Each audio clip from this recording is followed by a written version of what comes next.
আজ সকলের সাথে নতুন আর একটা গল্প নিয়ে আমি উপস্থিত হলাম। আমি আর আমার বড়দি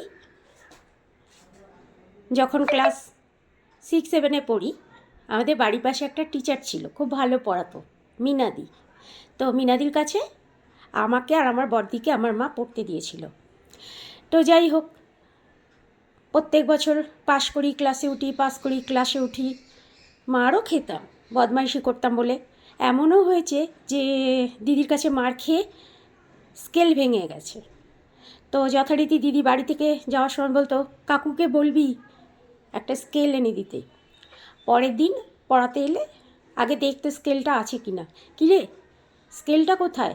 দিদি, বাবাকে না বলতে ভুলে গেছি। ঠিক আছে, তোদের বলতে হবে না, আমি বাড়িতে যাওয়ার সময় বলে দিয়ে যাব। তো এরম অনেক টুকরো টুকরো মজার ঘটনা আমাদের সকলের জীবনেই কম বেশি থাকে। যখন পরীক্ষা হতো, পরীক্ষার আগে দিদি আমাদেরকে পরীক্ষা নিত। ভালো কথা, বলতো আমার বাড়ি চলে যাবি, দিদির বাড়ি পাশেই ছিল, দুপুরবেলা খেয়ে দিয়ে বাড়ি চলে যাবি, আমার বাড়িতে গিয়ে পড়বি। ঠিক আছে, দেরি করে যেতাম, জানি ছাড়বে না, যত আগে যাব তত বেশিক্ষণ আটকে রাখবে। যেই দেরি করে যেতাম, দিদি বলতে, কী রে এত দেরি হলো, বলেছি 2টোয় আসতে, এলি 3:30-টের সময়। আর দিদি বললো না, মায়ের রান্না করে খেতে দিতে দেরি হয়ে গেছে, কী করব বলো, ওই জন্য তো আসতে দেরি হয়ে গেল। দিদি বলতো, মায়ের রান্না করে খেতে দিতে দেরি হয়েছে না নিজেরা ইচ্ছা করে খেয়ে দেরি করে এসেছিস, কালকে বাড়ি গেলে শুনবো কাকিমা তোদের কখন খাইয়েছে।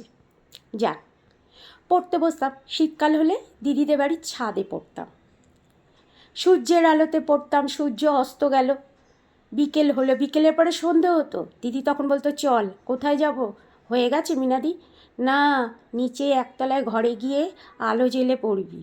ওপর দিদিদের বাড়ির ছাদ থেকে যখন নিচে আসতাম, তখন জেঠিমা বলতো, ওরে মেয়েগুলো তো সেই ভাত খেয়ে দুপুরবেলায় এসেছে, মিনা তুই এখন ওদেরকে ছাড়। বললে বিশ্বাস করবেন না, মানে লিখতে লিখতে হাতের আঙুলে পেনের একটা দাগ হয়ে যেত। দিদি তবু ছাড়তো না। দিদির মা যখন খুব জোরাজুরি করতো, বলতো, যা তোরা বাড়ি চলে যা।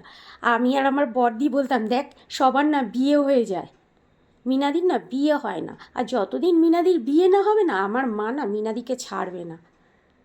তো এরকম অনেক আমাদের জীবনে ছোট ছোট বড় মজার ঘটনা রয়েছে, সেগুলো যখন মনে পড়ে খুবই ভালো লাগে। তাদের শিক্ষায় শিক্ষিত হয়েছি, তাদের শিক্ষায় মানুষ হয়েছি, বড় হয়েছি। তো আমার গল্পটা গল্প হলেও গল্পটা একদম সত্য। জানি না আপনাদের আমার গল্পটা কেমন লাগলো। গল্পটা শুনবেন আর কেমন লাগলো আমাকে জানাবেন। সকলে ভালো থাকবেন, সকলে সুস্থ থাকবেন। আজ তাহলে এই পর্যন্ত, টাটা।